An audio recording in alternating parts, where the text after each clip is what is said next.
నమస్తే, welcome to our channel. Municipal ఎన్నికలు అయిపోయినాయి. ఇక గెలుపోవటములు సహజం.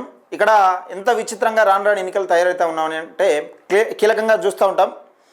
ఇక మున్సిపల్ ఎన్నికలు అంటే పెద్ద ఎత్తున ఖర్చు పెట్టే అవకాశం ఎక్కువ ఉంటుంది. దీన్ని మనకు తెలుసు.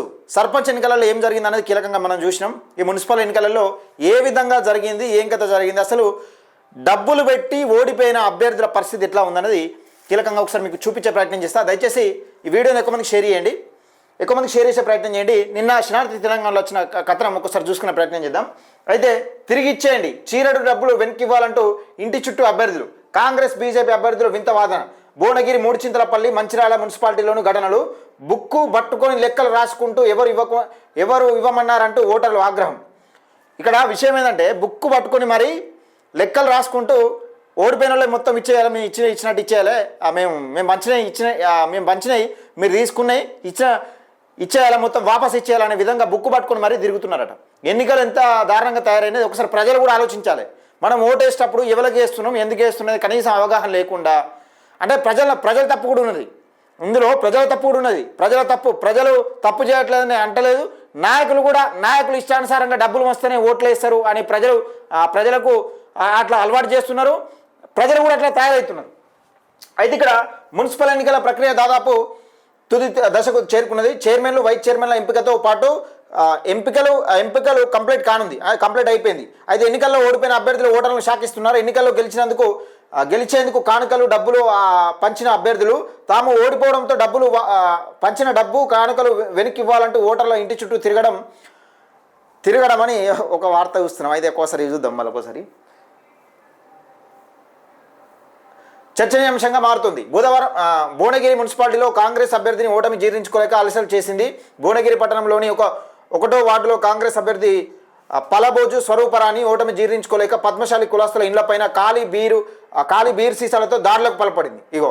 పద్మశాలి కుల బాంధవుల పైన ఖాళీ బీర్ సీసాలతోని దాడులకు పాల్పడ్డదట. ఓడిపోయిన అంటే ఫ్రస్ట్రేషన్లో ఓటమిని జీర్ణించుకోలేక ఖాళీ బీర్ సీసాలతోని దాడికి దిగిందట. శనివారం రాత్రి కాలనీలోని కొంతమంది ఇళ్ల పైన ఖాళీ మద్యం సీసాలను విసిరేస్తూ అలసట చేశారు. దీంతో చిరెత్తుకొచ్చిన ఓటర్లు ఎదురు తిరిగారు. దీనికి సంబంధించిన వీడియో ఇప్పుడు సోషల్ మీడియాలో వైరల్గా మారింది. ఈ మేరకు అక్కడి ఓటర్లు సదరు అభ్యర్థిని పంచిన చీరలు, హాట్ బాక్సులను రోడ్డు మీదకి వేసి ర్యాలీగా పోలీస్ స్టేషన్ వచ్చి ప్రాణభయం ఉందంటూ ఫిర్యాదు చేయడం గమనార్హం.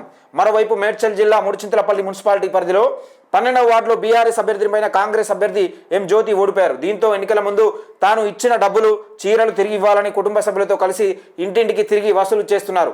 జ్యోతి తీరుపైన స్థానిక ఓటర్లు మండిపడుతున్నారు. స్థానిక ఓటర్లు మండిపడుడు కాదు, ఫస్ట్ మనం ఏంటంటే ప్రజలు కూడా మారాలి. ఎందరిస్తే అందరి దగ్గర తీసుకున్నాడు, ఎవరికి ఓటేసుడు. అంటే ఈ నలుగురు అభ్యర్థులు నిలబడితే నలుగురు దగ్గర తీసుకుంటారు, ఎవరికి ఓటేస్తారు. మళ్ళీ అందరూ డబ్బులు ఎవరు ఎక్కువ ఇచ్చిండో అని చూసి ఓటేస్తారు. అంటే మరి తక్కువ ఇచ్చిన పరిస్థితి ఏంది అంటే ఓటేనోడు ఓటుకు డబ్బులు ఇవ్వనోడు రాజకీయానికి పనికిరాడు. డబ్బులు ప్రజలు కూడా మారాలి. డబ్బులు ఇచ్చినోనికి ఓటేస్తాం అనే ఈ విచిత్రమైన ఇది ఒక అలవాటు, ఆనవాయితీ తీసుకొచ్చి మొత్తం రాజకీయాన్ని భ్రష్టు పట్టిస్తున్నారు. నాయకులు కూడా, దాంతోపాటు నాయకులు కూడా మారాలి. డబ్బులు నలుగురు వచ్చకపోతే డబ్బులు అలా అడుగుతారా? మీరు ఎందుకు ఇస్తలేదు డబ్బులు అని అడిగితే మీ ఓటు అవసరం లేదని చెప్పండి. అవసరం ఉంటే ఆగ్రహం వ్యక్తం చేస్తున్నారు. ఇక మంచిర్యాల మున్సిపల్ కార్పొరేషన్లో 7వ డివిజన్లో ఎన్నికల్లో ఓడిపోయిన బీజేపీ అభ్యర్థి జాడి తిరుపతి, అతని భార్య రూప తమకు ఎవరు ఓటేశారో తెలుసుకునేందుకు ఒక బుక్ పట్టుకొని బయలుదేరారు. అలా ఇంటింటికి తిరుగుతూ ఎవరెవరు తనకు ఓటేశారో లెక్కలు రాసుకుంటున్నారు. తనకు ఓటు వేయని వారు డబ్బులు తిరిగి ఇవ్వాలని వసూలు చేస్తుండడం గమనార్హం. అసలు ఓటైన వాళ్ళు ఎట్లా ఇస్తుంది? దీని బట్టి ఏమర్థమైంది? రాజకీయం అనేది ఎంత దిగజారిపోతుంది. ప్రజలు కూడా ఎంత దారుణంగా అంటే ఈ ప్రజల తప్పు ఉంది. ఇంకా ఫస్ట్ ప్రజలు మారాలి. ముఖ్యంగా నాయకుల దగ్గర డబ్బులు తీసుకుని ఓటేయడం అనేది, నలుగురు నిల్చుంటే నలుగురు దగ్గర డబ్బులు తీసుకోవడం, ఐదుగురు నిల్చుంటే ఐదుగురు డబ్బులు తీసుకోవడం, అసలు డబ్బులు పెట్టడానికి ఓటేయకపోవడం, డబ్బులు ఎంత ఎక్కువ ఇస్తే అన్ని ఓట్లు పడతాయి అనే విధానాన్ని, ఈ సిస్టమ్ను తయారు చేసే విధంగా ప్రజలు మారాలి. ఫస్ట్ నాయకులు కూడా మారాలి.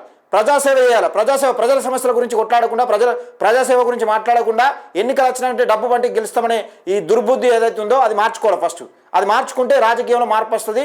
ప్రజల్లో కూడా ఎంతో కొంత మార్పు వచ్చే అవకాశం ఉంటుంది. ప్రజల సమస్యలపై కొట్లాడకుండా అసలు 5 సంవత్సరాల పాటు ప్రజలే లేరనే విధంగా ఎన్నికలు వస్తున్నాయి, మనం ఎంత జమ చేసుకోవాలి, ఎంత ఖర్చు పెడితే గెలుగుతాం, తర్వాత ఎంత తీసుకోవచ్చు, మనం గెలిచిన తర్వాత ఎంత తీసుకోవచ్చు అనే ఈ మైండ్ సెట్ను ఓటర్లు మార్చుకోవాలి, అలాగే ప్రజలు మార్చుకోవాలి, అలాగే ఈ క్యాండిడేట్లు కూడా మార్చుకోవాలి, ఎన్నికల అభ్యర్థులు కూడా మార్చుకోవాలి. ఆ మార్చుకున్నప్పుడు మాత్రమే సాధ్యమవుతుంది.